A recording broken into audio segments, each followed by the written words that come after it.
کہتے تھے اللہ نے کہا نفع نقصان کے مالک نہیں ہے، وہ اللہ ہی ہے۔ اس کا مطلب یہ ہے کہ جس کو تم نفع نقصان کا مالک سمجھتے ہو گویا تم اسے خدا مانے ہوئے ہو، بھلے تم کہتے رہو کہ ہم اللہ کا بندہ مان رہے ہیں، اللہ نہیں مانتا اس بات کو۔ اس کے ثبوت میں سورۃ النمل کی آیت نمبر 62 ہے، امن یجیب المضطر اذا دعا ویکشف السوء وَيَجْعَلُكُمْ خُلَفَاءَ الْأَرْضِ أَإِلَٰهٌ مَّعَ اللَّهِ، بھلا بتاؤ تو کون ہے جو مصیبت اور پریشانی میں گھرے ہوئے شخص کی فریاد کو سنتا ہے اور اس سے اس کی تکلیف کو دور کر دیتا ہے اور تمہیں زمین پر اگلوں کا خلیفہ کرتا ہے۔ أَإِلَٰهٌ مَّعَ اللَّهِ، کیا اللہ کے ساتھ کوئی اور معبود بھی ہے جس کی یہ کوالٹی ہو؟ قَلِيلًا مَّا تَذَكَّرُونَ، بہت ہی کم نصیحت حاصل کرتے ہیں۔ اس آیت میں سورۃ النمل کی آیت نمبر 62 پارہ نمبر 20 کے پہلے صفحے پہ اللہ تعالیٰ نے واضح کہہ دیا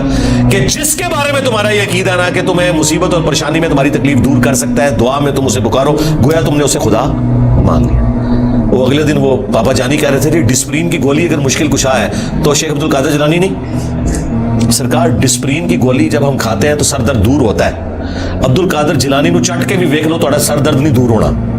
ہاں ذہن میں رکھیے گا۔ اگر کوئی نہیں مانتا میں تھوڑی اور وسط مثال دیتا ہوں، انہی کا جب پیشاب بند ہوا تھا تو آغا خان میں ان کا آپریشن ہوا تھا تو عبد القادر جیلانی کے مزار پہ اٹھا کے لے جاتے نا، وہ ڈاکٹروں نے ہی آپ کی ہیلپ کرنی ہے جب پیشاب بند ہوتا ہے۔ ایون عبد القادر جیلانی کا بھی پیشاب بند ہونا وہ بھی ڈاکٹر ہی علاج کرے گا، خود کوئی اپنا علاج نہیں کر سکتا، سیدھی سی بات ہے۔ تو مثالیں ہی دیتے ہیں، ظاہری اسباب، ادویات، یہ اللہ تعالیٰ نے ان کے ساتھ چیزیں جوڑی ہوئی ہیں۔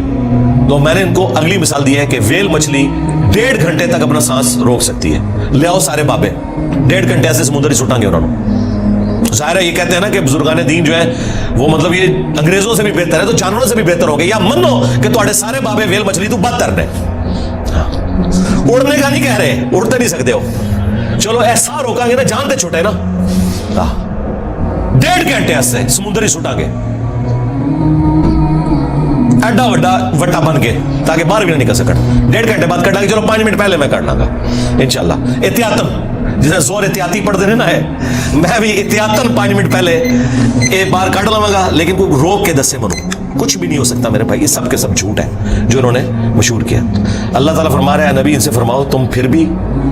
ڈرتے نہیں ہو اپنے اس شرکی عقیدے سے، فَذَلِكُمُ اللَّهُ رَبُّكُمُ الْحَقُّ،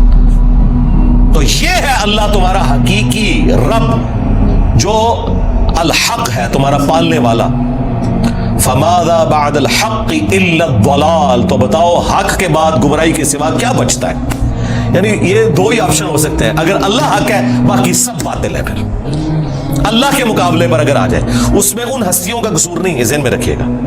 لیکن مثال کے لیے پھر اللہ نے کہا ہے اگر اللہ ارادہ کرے کہ عیسیٰ اس کی ماں اور سب لوگوں کو ہلاک کر دے، اللہ کو کوئی پوچھ نہیں سکتا۔ سورۃ المائدہ آیت نمبر 17، اب کوئی اللہ کو یہ سمجھائے گا کہ یا اللہ عیسیٰ کا رگڑا کیوں نکالا نعوذ باللہ ان کی نظر میں؟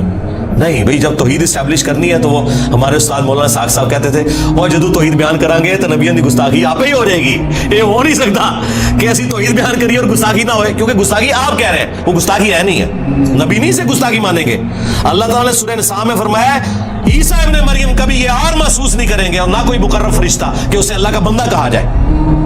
اور پھر اللہ نے کنکلوڈ کیا ہے کہ اگر کوئی فرشتہ یا کوئی پیغمبر اس چیز سے شرمندگی محسوس کرے کہ وہ بندہ ہے ہمارا، ہم قیامت کے دن بلا لیں گے، پھینکیں گے جہنم کے اندر سمجھانے کے لیے۔ اللہ تعالیٰ تو بالکل نہ اس کا کوئی پیغمبر رشتہ دار ہے نہ کوئی فرشتہ رشتہ دار ہے، سب کے سب اس کے بندے ہیں۔ ہاں اللہ اکبر۔ فَأَنَّا تُصْرَفُونَ، تو پھر کہاں رخ موڑ کے پھرے جا رہے ہو؟ كَذَلِكَ حَقَّتْ كَلِمَةُ رَبِّكَ عَلَى الَّذِينَ فَسَقُوا أَنَّهُمْ لَا يُؤْمِنُونَ، بالکل اس طریقے سے ثابت ہو چکی ہے تمہارے رب کی بات ان لوگوں کے اوپر جو سرکشی کے اوپر اترے ہوئے ہیں کہ وہ کبھی بھی ایمان نہیں لے کر آئیں گے، یعنی اللہ نے ان پہ مہر لگائی ہے بسبب اس کے کہ حق سامنے آنے کے باوجود انہوں نے حق ماننے سے انکار کیا۔ اللہم من احییتہ منا فاحیہ علی الاسلام ومن توفیتہ منا فتوفہ علی الایمان،